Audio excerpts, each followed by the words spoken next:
قانون کلی نہیں ہے، بلکہ بعض اوقات ابو زینب بھی کہتے تھے مولا کو. بعض اوقات تاریخ میں ہے کہ جب تقیہ کر کے کہتے تھے شام میں، تو اس وقت ابو الحسن نہیں کہتے کیونکہ ابو الحسن مشہور تھا، اس وقت ابو زینب کہتے تھے.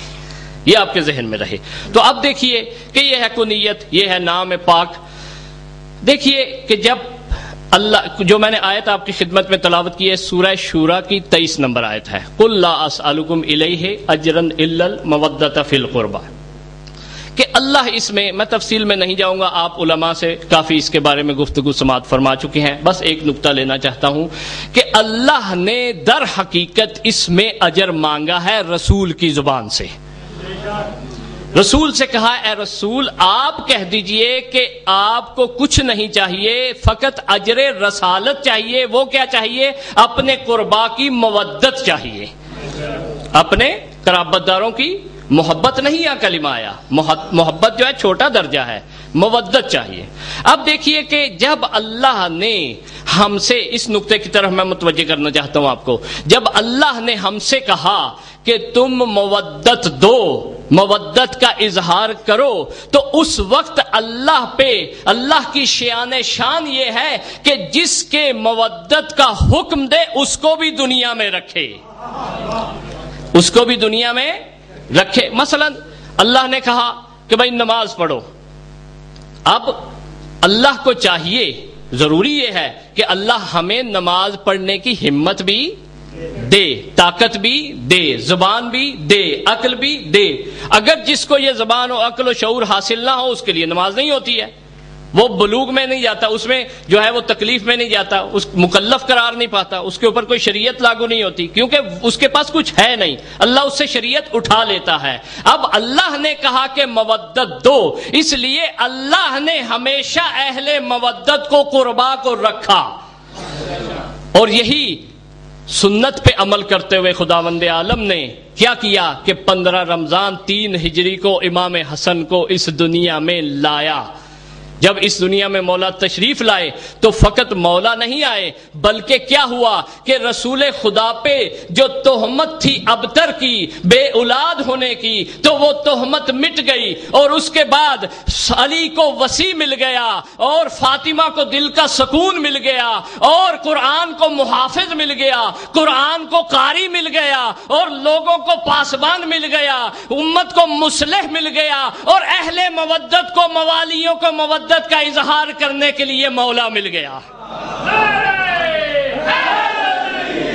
یا علی ادرک، اللہ اکبر، یا رسول اللہ، یا علی، اللہم صلی علی محمد وآل محمد. تو دیکھیے یہ نہیں فقط ہم ولادت ایسا ہی نہیں مناتے، کیونکہ ہر طرف نور ہی نور تھا. اور جو جنت کے سردار نہیں تھے، جنت کو سردار بھی مولا کے آنے سے مل گیا. جنت تو سرداروں کے بغیر تھی نا، تو جب مولا تشریف لائے تو اس وقت جنت کو سردار مل گیا. اب دیکھیے کہ مولا کا نام کس نے رکھا، یہ ایک بہت بڑی گفتگو ہے کہ اہل بیت علیہ السلام کے اسماء گرامی جو ہیں ان کو شریعت کا حکم ہے، فقہ کا جو ہے حکم ہے کہ قرآن کی طرح اہل بیت کے اسماء گرامی کو بغیر وضو کے ہاتھ لگانا حرام اور گناہ ہے. حرام اور گناہ ہے. یعنی یہ امام حسن علیہ السلام کا اگر نام لکھا ہو، کسی کا وضو نہ ہو، وہ ہاتھ لگائے تو وہ گناہ گار ہے، وہ گناہ غار ہے. اس کی وجہ کیا ہے، اس کے پیچھے غایت کیا ہے؟ اور بہت سے جواب ہیں. ایک بس عرض کروں گا کہ اہل بیت کا سب کا نام جو ہے کسی عام بندے نے نہیں رکھا، کسی نبی نے نہیں رکھا، رسول نے بھی نہیں رکھا، بلکہ اللہ نے رکھا تھا. اللہ نہیں چاہتا کہ میرے رکھے ہوئے نام کو بغیر وضو کے، بغیر طہارت کے کوئی ہاتھ لگا دے. یا علی، یہ اللہ نے نام رکھا تھا.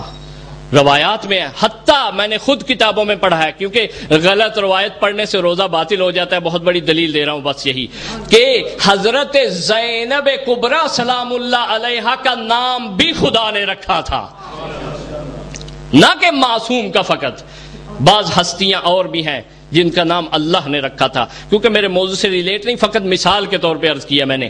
اب دیکھیے کہ روایات اہل سنت میں بھی ہیں، تشیع میں بھی ہیں، کیونکہ آج کل کہا جا رہا ہر بات کا انکار ہی کیا جا رہا ہے کہ بھائی وہ بھی نہیں ہے، یہ بھی نہیں ہے، کانٹ چھانٹ کے جو مرضی ہے وہ پیش کیا جا رہا ہے، وہ یؤمنون بالبعض و یکفرون بالبعض، مثلا اسی طرح قرآن کی آیت اگر غلط نہ ہو جائے کہ بعض کا ایمان لے آتے ہیں اور بعض کا کفر کر دیتے ہیں، تو لہذا اس کو مد نظر رکھتے ہوئے عرض کر دوں کہ اہل سنت کی کتابوں میں بھی ہے کہ جب مولا دنیا میں تشریف لائے تو اس وقت زہرا سلام اللہ علیہا نے اللہم صلی علی محمد و آل محمد وعجل فرج، مولا کو ہاتھوں میں لیا اور مولا علی کے ہاتھوں پہ رکھا۔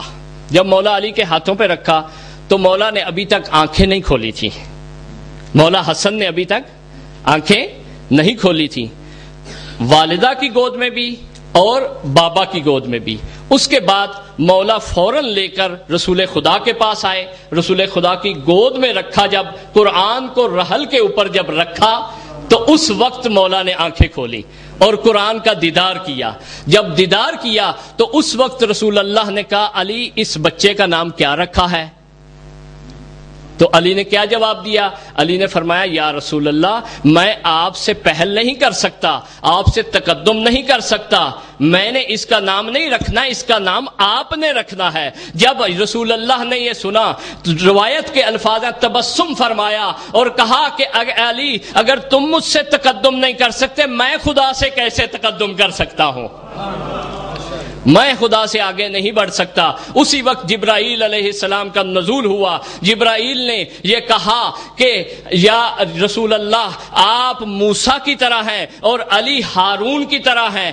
اللہ نے موسیٰ کے وسیع ہارون کو دو بیٹے دیے تھے، ایک کا نام شبر تھا ایک کا شبیر تھا، اس لیے اللہ نے آپ کے اس بڑے بیٹے کا نام جو ہے وہ شبر رکھا ہے، لیکن عربی میں اس کا بدلہ ترجمہ کیا جائے تو حسن بنتا ہے، حسن بنتا ہے۔ یہ یقیناً آپ نے روایت سنی ہے، یہ مقصد نہیں تھا میرا بیان کرنا۔ اگلا نقطہ ہے اس میں کیا وجہ ہے کہ اللہ نام رکھتا ہے، حکمت کیا ہے اس کی، وجہ کیا ہے؟ علماء نے بہت سارے اس میں اقتباسات لکھے ہیں، کسی نے لکھا کہ علو کی وجہ سے، جیسا میں نے عرض کیا، کسی نے کچھ لکھا۔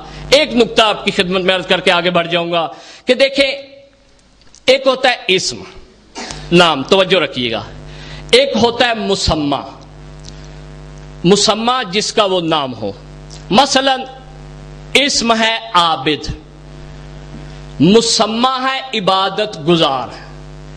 اگر عابد عبادت گزار ہو تو اسے کہیں گے اصطلاح میں اسم با مسمى، یعنی جو اس کا اسم ہے اسی طرح اس کا کردار اور صفات ہیں۔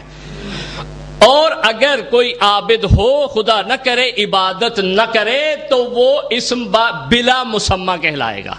تو جو ہے نا آپ کی، اب دیکھیں کہ ہم اکثر جو نام رکھتے ہیں، ہم نام رکھ دیتے ہیں عادل، اور وہ دنیا کا بے عدل ترین انسان کے بعد میں بن جاتا ہے۔ اسی طرح ہم نام رکھ دیتے ہیں مثلا فاضل، وہ بعد میں فضول سا بن جاتا ہے، صحیح ہے یا نہیں؟ اسی طرح ناموں میں بڑی دقت کی ضرورت ہے۔ اب دیکھیے کہ اگر کسی نے کسی کا نام رکھا ہو عادل یا مثلا عالم رکھا ہو تو وہ بعد میں بیچارہ جاہل نکل آئے، اور کاتب رکھا ہو وہ لکھ نہ سکتا ہو، قاری رکھا ہو اسی طرح۔ اب دیکھیں کہ آپ دیکھیں ایک شخص نے ایک کا نام رکھا، عادل رکھ دیا اور کچھ، جب وہ بڑا ہوا تو اس کے بالکل برخلاف کام کر رہا ہے۔ آپ اس شخص کو لے آئے جس نے نام رکھا تھا، اس کو کہے بھائی آپ نے اس کا نام تو عالم رکھا تھا، یہ تو زمانے کا جاہل نکل آیا ہے یا نہیں؟ تو وہ یہ کہے گا کہ میں نے اس کا فقط نام رکھا تھا، میں نے اس کے کردار کی ضمانت نہیں لی تھی، میں اس کے مستقبل کے نہیں جانتا تھا، اس کے فیوچر کا مجھے نہیں پتا تھا۔ یہ ذہن میں ہے نا آپ؟ تو وہ اس کو کہہ کے اس بات سے نکل جائے گا۔ اب اللہ تعالیٰ نے اس لیے نام رکھے اہل بیت کے کیونکہ اللہ کو اہل بیت کے فیوچر کا پتہ تھا، مستقبل کا پتہ تھا۔